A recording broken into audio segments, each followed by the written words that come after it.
Hi, Todd Martin here with the Walking Code. The exercise I have for you in today's video is going to be absolutely critical to help you move more fluidly and also to understand the various movements that are going on with your core.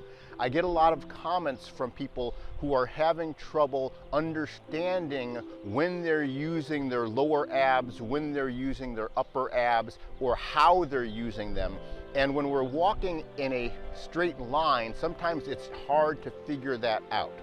The exercise I have for you in this video is going to really make it clear which muscles you're moving and what the difference is if you were to try to execute the wrong type of movements. So please watch this video and also stay till the very end, because I do have some questions for you that I want to have answered at the end of this video. But first, go ahead and click the like button, subscribe to the channel if you're not already a subscriber, and click on the bell so you can get notifications for my future videos. Also, if you haven't already done so and you enjoy the content on this channel, click the join button and become a member and show your support.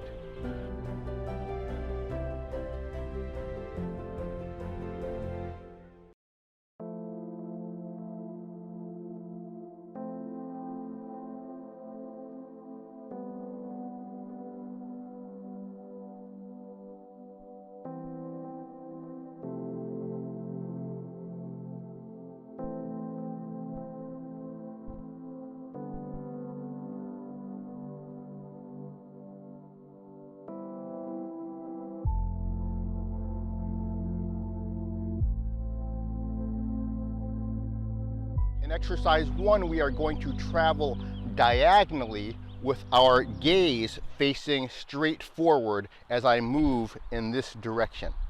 Begin by placing your forward foot at a 45-degree angle, or angled towards the corner, and shift all of your weight over that leg, so all of your spine is situated over your leg, in this case my right leg. I'm going to be turning my upper torso, the upper part of my waist, towards that right leg, and I'm also going to be using my lower abs on the right to turn towards that right leg and keep the right side of my pelvis tucked under. So all of my core energy is turning towards my right leg, and then I am flexing my left hip. This is the beginning position. Position number 2, we are going to step back. Position number 3, we're going to transfer our weight back to the left leg with my right leg now flexed at the hip, continuing to keep my gaze forward. And then step 3, I'm going to step to the side, continuing that path, going that way with my right leg. Step 4, I'm going to transfer all of my weight back to this position, now which is the same position as position 1. And now you can continue to travel. Let's demonstrate the first exercise using your left arm curving around your body to reflect the direction of rotation of the upper part of your waist. And I'm going to do this because in this particular exercise, the upper waist rotation does not change throughout the movement. If I'm moving to the right, my left upper abdominal muscles are going to be rotating towards the right the whole time. What's going to be changing is my hip action and my lower abdominal action. So let's begin.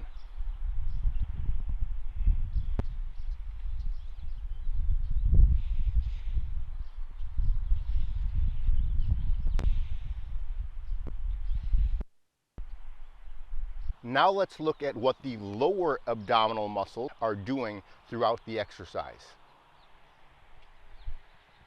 In position 1, my lower abdominals are engaged on the right, turning the pelvis towards the right and keeping my weight rooted on the right leg. As I step back, With my left leg, my weight is still rooted on the right. So you can see how my weight is rooted on this leg. My left leg, ball of the foot, is contacting the ground, but with no root on it.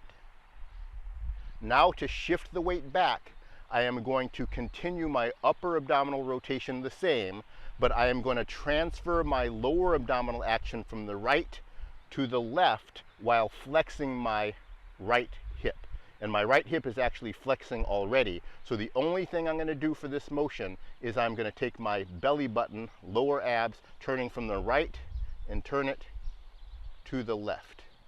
And you see how my weight is pulled backwards to my left leg.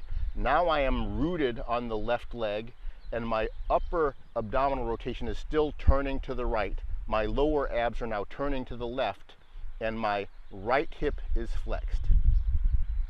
Now I am going to rotate my lower abs back from the left to the right, and that is what is going to extend my right leg to the side. It's not glute action here that's extending the leg, it's rotation of the pelvis that's extending the leg. So now I actually still have a flexed right hip, lower abs rotating towards the right, upper abs rotating towards the right. Now to do the final and third movement, what I'm going to do is simply flex my left hip, and that is going to transfer all the weight back to position 1. Now I'm going to demonstrate what happens when you use your glutes to extend your hip. It's not going to be this motion, which is your lower abs extending your leg. We're going to get this action here. And then I transferred weight so I could stop. But when I use my gluteus maximus muscles to extend the hip, in addition to my lower abdominal muscles, I get a full 90-degree rotation of the leg instead of my leg continuing to travel along that line. Demonstrating again, this leg extension is lower abs only. This leg extension is lower abs and glutes. So when we're walking on flat ground, traveling forward, we're using our lower abs that are pushing back against the ground, allowing the leg to extend behind us, not the glutes to extend the leg. When you use your glutes and try to push back when you're walking, you're going to get a falling forward action landing on your heel.